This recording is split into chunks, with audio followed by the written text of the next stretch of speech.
Wait on a couple people to join.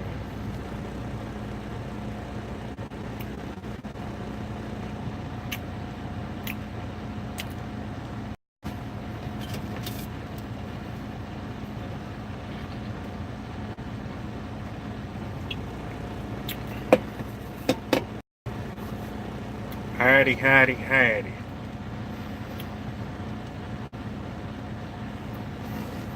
Good morning.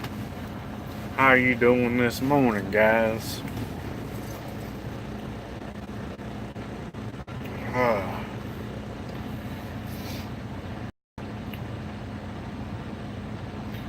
we're waiting on my dispatch to call me. Or at least send me a message or something. Because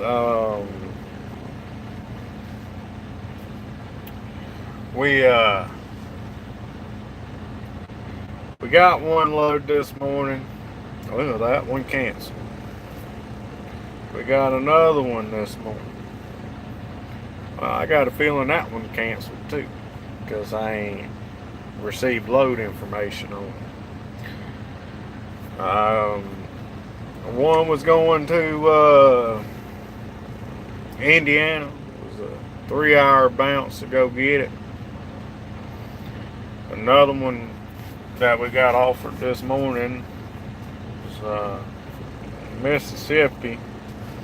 Still a hour or so bounce to go get it. And we just waiting on something here because it's freight, as you guys can tell right now, it just sucks. Freight sucks across the board for everybody. Um, and that's really what sucks about it. Out of Seguin, Texas, out of CMC Steel. Some of their loads are not bad paying loads. Some of them they just suck. This one it was an okay load that we took delivered this morning. The only reason why I took it is because it got me down to Courtney's mom and dad's house for the weekend. We were going down there to spend some time with them. But this one came from Seguin, Texas, going over to Baton Rouge, which is where I'm at right now, to a CMC facility.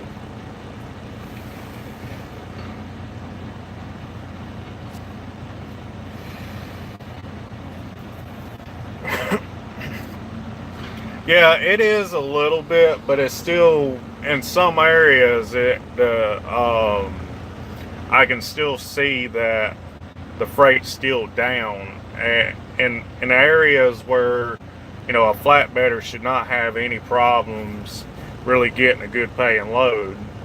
Like right now in Louisiana, there's 3 lumber mills within an hour drive of me, and I can't. For whatever reason, I still ain't gotten a load to get myself moving this morning. So yeah, I know what you're saying, Griff. The freight is coming up. I did notice that last week when I was running. Hey man, I hardly sitting at all. Hey man, I got this. You want it? Yeah, freaking go get it. You know, um, I ended up getting a load of pipe out of Bessemer, Alabama. I should have never said I wanted a no tarp load because it was raining in Georgia, but I didn't feel like dealing with tarping in the rain. So I said, you know what, I don't want a tarp load. Well, one of the places that Blair hauls out of that has really awesome paying loads, from what I've been told, is Talladega, Alabama. We get coil loads going down to the Toyota facility out of there. in San Antonio, and from what I hear, they're really, really good paying loads. And I passed that place on the way to Bessemer, and it was sunshine and clear skies, and I'm just sitting there kicking myself, going, "Damn it! I shouldn't have said anything. I could have took a $2,500+ load down to damn San Antonio, and still picked up where I picked up at, and still been home, made more money." But it is what it is, you know. I took a load of pipe out of Bessemer. It paid good. It really did. It paid good. Paid almost $2,000. Go from Bessemer down to San Marcos, Texas. So yeah, I didn't do too bad off of that. I mean, obviously, is a no tarp load versus a tarp load. So it's to each his own. What do you want to do versus that. But let's catch up comments here. Good morning, Trucking with the Duck. You at home, man? Man, I'm a little jealous of you, man. I was spending time with my father and mother-in-law this weekend, man. Yesterday I had to leave, man. And I didn't want to, dude. I really didn't, because I was enjoying my time with the other side of my family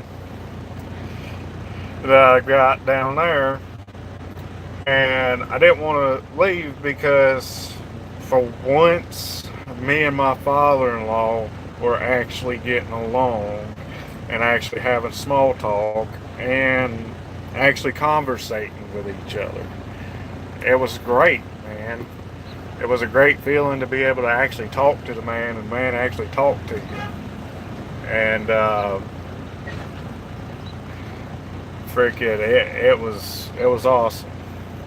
So other than that, I didn't really want to leave yesterday because I was having such a good time over the weekend with the family. But I left at one of the travel plazas that I stopped at, because I ain't never stopped there before. I should have followed my gut instincts on that one. Said hell no when I pulled in the parking lot.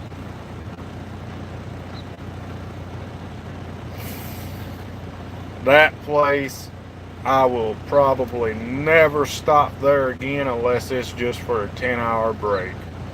And even then, I probably will just keep on driving if I've got the time. Because I stopped at the Tiger Truck Plaza there on I-10, just west of Baton Rouge. And oh my God. You go in these truck stops and stuff like that and all that. I get it if it's an old truck stop, which it was. It looked like it had been there a while. But at least the damn bathroom should be damn clean. I mean, holy shit, Batman. Like, I felt like I might get a damn staph infection in there, or like have to go get a damn tetanus shot for just even opening the damn door. It was that bad. Like, you walk up to the urinal and you can see what looked like damn piss just dried up all around the damn urinal, turning it brown. I mean, come on, man. We out here keeping everything going. We're the guys sacrificing all of our time away from home to be out here to make a living, and we can't even get a damn clean bathroom. I mean, like, holy fucking shit. Or a damn clean truck stop. It just, everything's so overpriced. You spend $20 just buying you dinner sometimes at these places. Like today, For a pack of cigarettes, a biscuit, 2 drinks, I spent over almost $15. Like, holy shit, man. Makes me wish I lived in Missouri. Yeah, it made me wish I lived in Missouri or was in Missouri at that time, because I could get a carton of cigarettes, 2 cartons of cigarettes for what they sell them for in the damn store, basically. I mean, hell, you buy 1 pack in the damn store, you're spending almost $150 a damn week on just cigarettes, it seems like. Because, I don't obviously buy a carton, because if I buy a carton I smoke more. But anyways, I could buy 2 cartons of cigarettes in Missouri for $105 versus buying 4 packs of cigarettes out of the dang truck stop for damn $50 in some places. It's getting outrageous to live on the road out here nowadays. People think damn, oh, well, the truck drivers have got to have it. The truck drivers got to have it, so it costs more. They got to eat, so we might as well raise the prices because they going to pay it because they got to eat. Oh, well, they need something to drink. Let's raise the price up a couple dollars on it because they going to buy it because they going to have it. For some of us guys that ain't got a refrigerator, ain't got an inverter in their trucks and stuff like that, we getting highway robbed.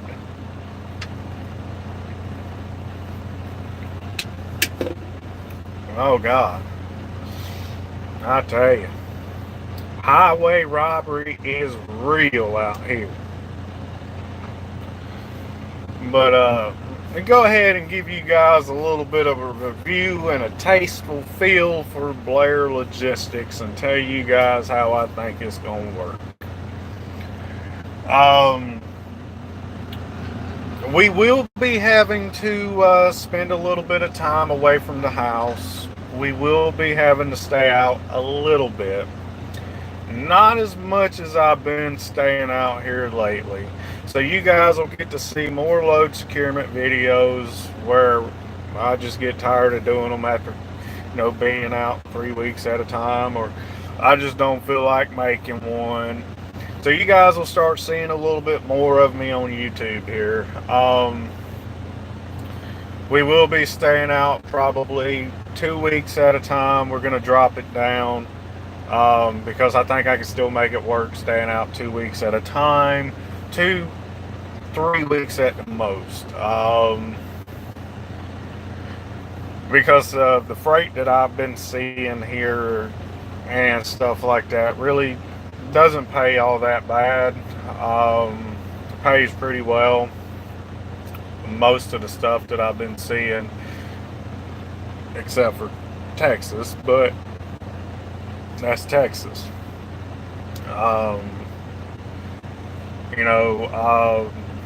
So I think I'll be able to do all right over here, especially crunching some rough numbers and stuff like that. Blair so far has been doing me good. The only thing that I've been getting a little tired of is not being pre-planned. They know they're good drivers. They know who's going to be there on time. They know who's going to deliver first thing in the morning.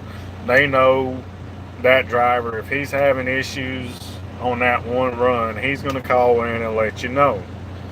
Well, I get a little, irritated with not having the pre-plan on me, so that way I know where I'm going next, where I know how much money I'm going to have to the truck by the end of the week within a couple $100, of what I've spent and, what I've gotten made to my truck, where I'm going to probably be looking at to get my next load, stuff like that. So that way I can plan my weeks accordingly and be able to put myself in the freight lanes that pay the best. So, that's just one of the things that I wished that we had here. But there again, it may work differently when I get into the lease truck versus being in the company truck. So, we're still filling it out. So far, everything's been going good. I'm actually happy that I chose to come over here to Blair. Um, we're just going to have to wait and see how everything goes so far. So everything's been going good. It's just there again. You know how if some of you guys have been out here a while, you guys know how companies do you. They do you good for the first few months, and then they don't do you good after that. But I don't foresee Blair doing that to me, but I do foresee some good stuff happening. Uh, Part of me wishes that I would have came over here from the get-go when I decided to go owner operator. I wish I'd have listened to my buddies that told me not to go to Carrier One.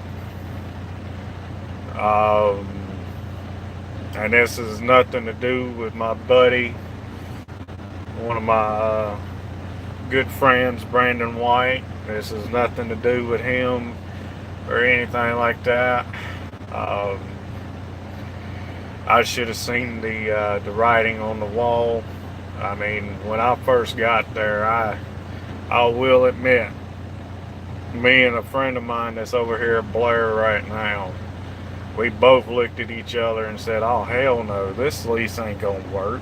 There is no way in hell we're gonna make this work." But we both agreed we're already here. We might as well give it a go and see if we can make it work. Maybe their freight base is a little bit better. Maybe you can actually make it work. After a couple weeks of running and seeing it and everything like that, we said, yeah, no.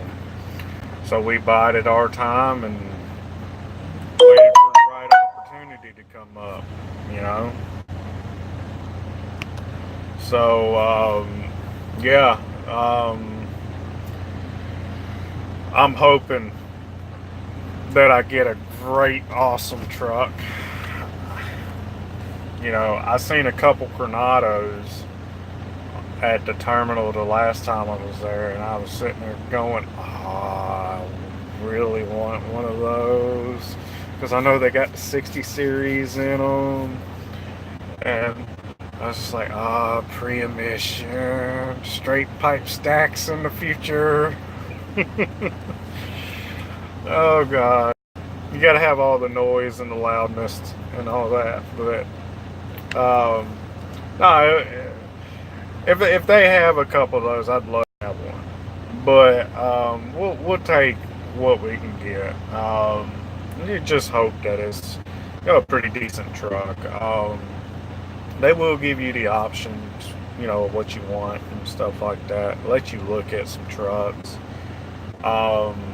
I'm just hoping that, the trucks that they do have available for us that we are going to be able to look at and check out and go over and test drive and stuff like that, they're actually going to be, trucks that are going to be worth my time looking at versus, some pile of junk the company, just got their hands on. So, I don't foresee that happening, but there are some drivers that I've talked to that said, dude, I got my truck and it was just problem after problem after problem, just a problem child from day one. I look at them and go, well, did you look at it but real good? And they go, yeah, I looked it over, went through it real well. And I said, well, did you run it through its paces when you got it? Well, I drove it how I would have drove it.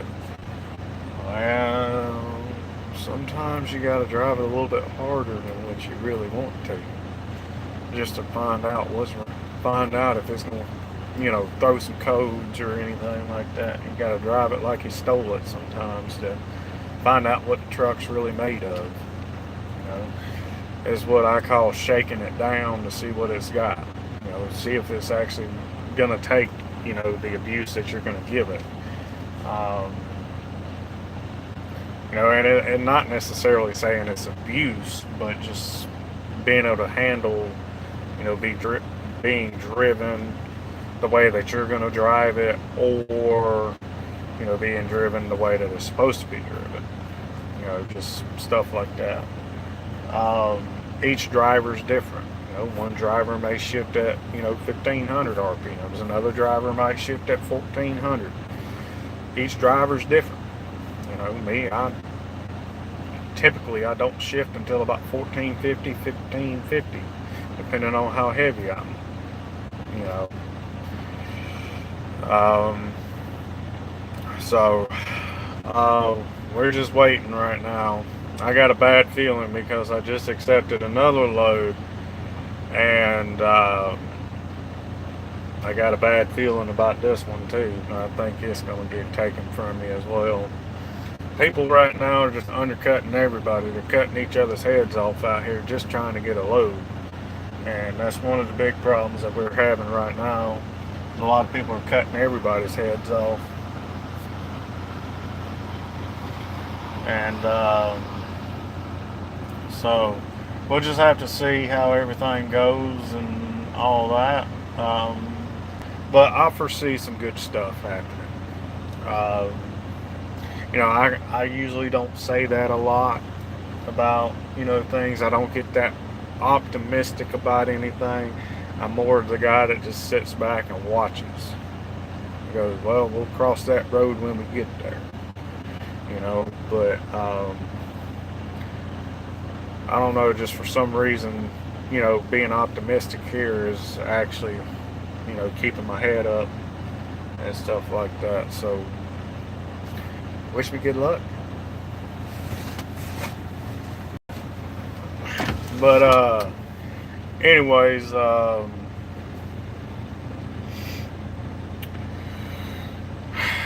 we're just playing the waiting game. Hurry up and wait. Hurry up and wait. Anyways, you guys stay safe out there. Be sure to keep an eye out for any of my videos and stuff like that. If you're new to the channel, like and subscribe to my videos. We are going to be getting out here and doing a lot of good things.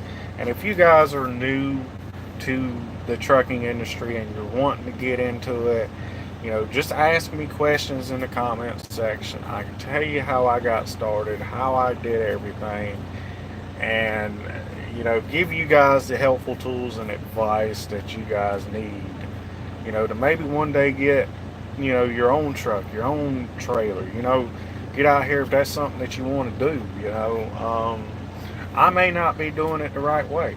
You never know. A lot of guys say the leases never work. But here at Blair, they wouldn't have as many drivers, in my opinion. This is just my opinion, and opinions are like holes, and everybody's got one. So, they wouldn't have as many drivers over here if their lease wasn't working. I mean, they're up to like 700 drivers. And it's a good mix between guys that own their own trucks and a good mix of lease guys. I gotta say, I mean, with a lot of the trucks that I see out there, I see maybe 3 or 4 Blair lease trucks for every one owner operator that owns their own equipment. So,